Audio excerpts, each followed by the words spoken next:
Multiplayer games have always existed.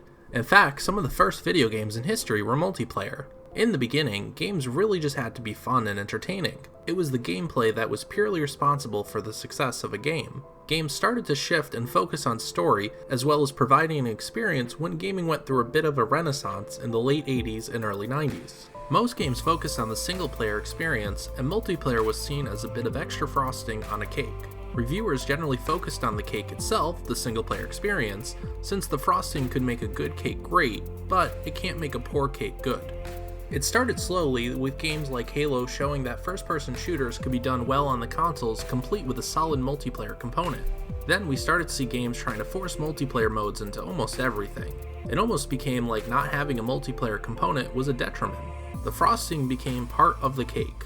This new multiplayer-centric culture presents another issue for reviewers, one that affects how they do their reviews and also affects the consumers. The publishers really are just following trends. Not that they're innocent in this, but there's very little impact on the publishers. First, the reviewers.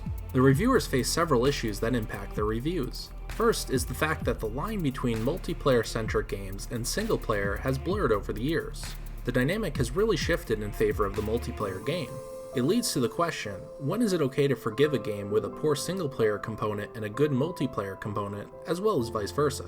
It's a hard line to really find at this point. You have games like Call of Duty and Halo that started as single-player-centric games that have basically become multiplayer-centric games. You also have games like Mortal Kombat that have been expanding their single-player components with varying degrees of success.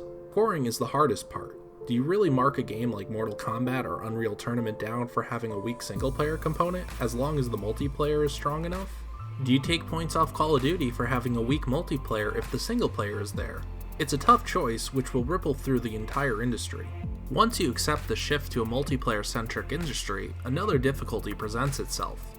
The quality and success of a multiplayer game or component of a game depends a great deal on the servers and features working the way they should.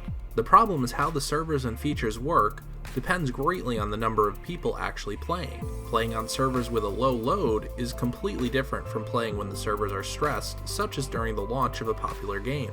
It was an issue that plagued reviews of Halo the Master Chief Collection. The problem for reviewers is that they can review the game prior to launch based on what they experience, which may be very different from what a player might experience, or they can wait and withhold the review until after the launch, leaving potential buyers in the dark. This is thankfully an issue that affects print more than online sources. Online sources like game trailers, for instance, will often publish the review but withhold a score until after launch. Print publications aren't so lucky since they can't really do that. Either way, it still presents a major problem that can end up screwing over the consumer. Which brings us to the consumer. Especially with the aforementioned shift, many consumers are focused on multiplayer. It can really make or break a decision to actually buy the game, and even more so when it comes to pre-orders. A consumer may have pre-ordered a game, especially one like Halo, strictly for the multiplayer. Positive reviews before release will only lead to disappointment if at launch the game servers fail to keep up with the load or if features like matchmaking fail. Even if the reviews withhold the score, it's still hard for people pre-ordering to decide, especially since many stores won't allow refunds on pre-orders if special items are involved, which they increasingly are.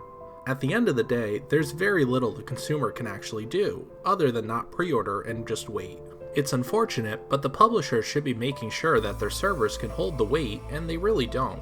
It's forgivable for a smaller game, or for a game from a smaller developer, but not for a game like Halo, which is really the most recent game to fall victim to this issue. Of course, there have been plenty of others before, and surely more to come. It's just that it hardly affects the publisher. They still have your pre-order money and the money from purchases at launch, regardless of the state of the actual game. Due to this, they're unlikely to invest in making sure that the games work flawlessly at launch because it really doesn't matter to them. So at the end of the day, what's the fix for this problem? Really, it's the developers and publishers making sure the servers can handle the load, especially with popular games.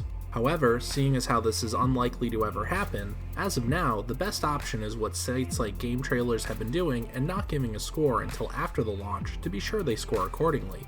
The real issue here is the culture of pre-orders, which is what leads directly to this issue, but that's something for another day. As always, thank you so much for watching. If you liked what you heard, please hit that subscribe button and let me know what you think. How can this issue be fixed? Do you think it's really a problem? Let me know in the comments below.